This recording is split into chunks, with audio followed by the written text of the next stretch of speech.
Welcome to Manjula life ஸ்டைலுங்க. நம்ம இன்றைக்கி உருளைக்கிழங்கு மசாலா செய்ய போகிறோம். அதுக்கு தேவையான பொருட்கள் உருளைக்கிழங்கு வேவிச்சு உளிச்சதுங்க, அது இஞ்சி, பூண்டு, வரமிளகா, பட்டை, லவங்கம், சோம்பு, ஆயில், உப்பு. இது தேவையான அளவுங்க. இப்போது உருளைக்கிழங்கு மசாலா செய்வதற்கு நம்ம தேவையான பொருட்கள் வரமிளகா அரைக்கிறதுக்கு போட்டுக்கோங்க. வரமிளகா ஒரு 7-8 வரமிளகாங்க, பட்டை, கிராம்பு, சோம்பு போட்டுக்கலாங்க. பூண்டு ஒரு கட்டி, இஞ்சி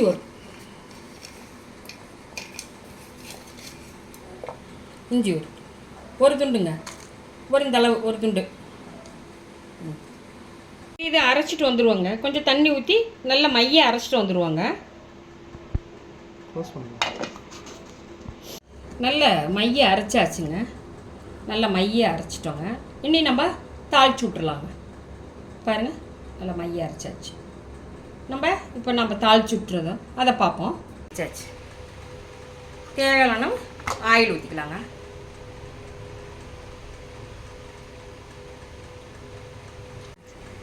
கடுகு உளுத்தம் பருப்பு போட்டுக்கலாங்க. கடுகு உளுத்தம் பருப்பு கொஞ்சம் கடலப்பருப்பு கொஞ்சம் நிறைய போட்டிங்கன்னா நல்லா நம்ம மென்று சாப்பிடையில் கொஞ்சம் நல்லா இருக்குங்க. பொரிட்டுங்க. கரு ஓட்டுற வேண்டாம், கொஞ்சம் நேரமாக இருந்தால் சரி. ஆயிடுச்சுங்க, பொரிச்சு வச்சுங்க. கருவேப்பிலை போட்டுக்கலாம். கட்டி வச்சு கரு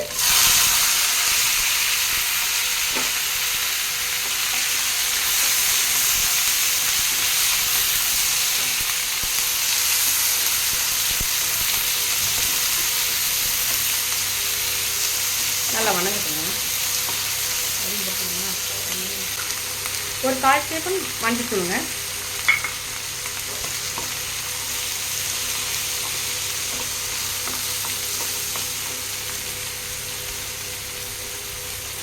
தூளுப்புங்க, 1 டீஸ்பூன் தூளுப்பு.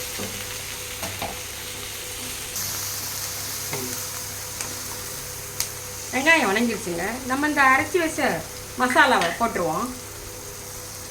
இதை போட்டுடலாங்க.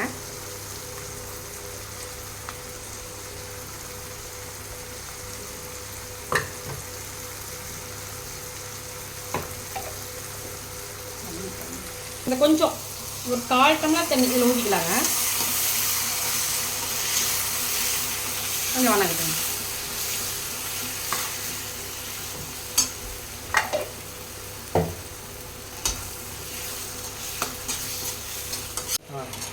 இந்தமாரி உருளைக்கிழங்கு மசாலா செஞ்சு பாருங்கள். எல்லா சாப்பாட்டுக்கும் நல்லா இருக்குங்க. சாம்பார் சாதம், ரசம், கலர்ன சாதம் எல்லாத்துக்குமே நீங்கள் செஞ்சு பாருங்கள், நல்லாயிருக்கும். கிரேவி ரெடி ஆயிடுச்சுங்க. நம்ம உருளைக்கிழங்கு போட்டு பெசரி விட்டுலாங்க. உருளைக்கிழங்கு நான் ஒரு உருளைக்கிழங்கு 4ஆக கட் பண்ணி வச்சுருக்கேங்க. போட்டுக்கலாம்.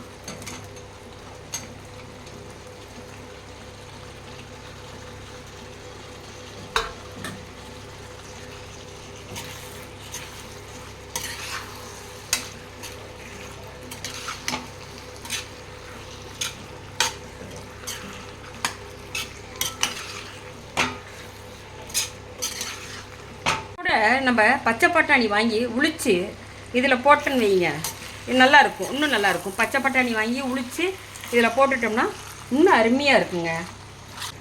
பாருங்கள், உருளைக்கிழங்கு நல்லா ரெடி ஆகிடுச்சு பாருங்கள். நல்லாயிருக்கும். எல்லா சாப்பாட்டுக்கும் இது நல்லா இருக்குங்க. இதை செஞ்சு பார்த்துட்டு கமெண்டில் எப்படிக்குன்னு சொல்லுங்கள்.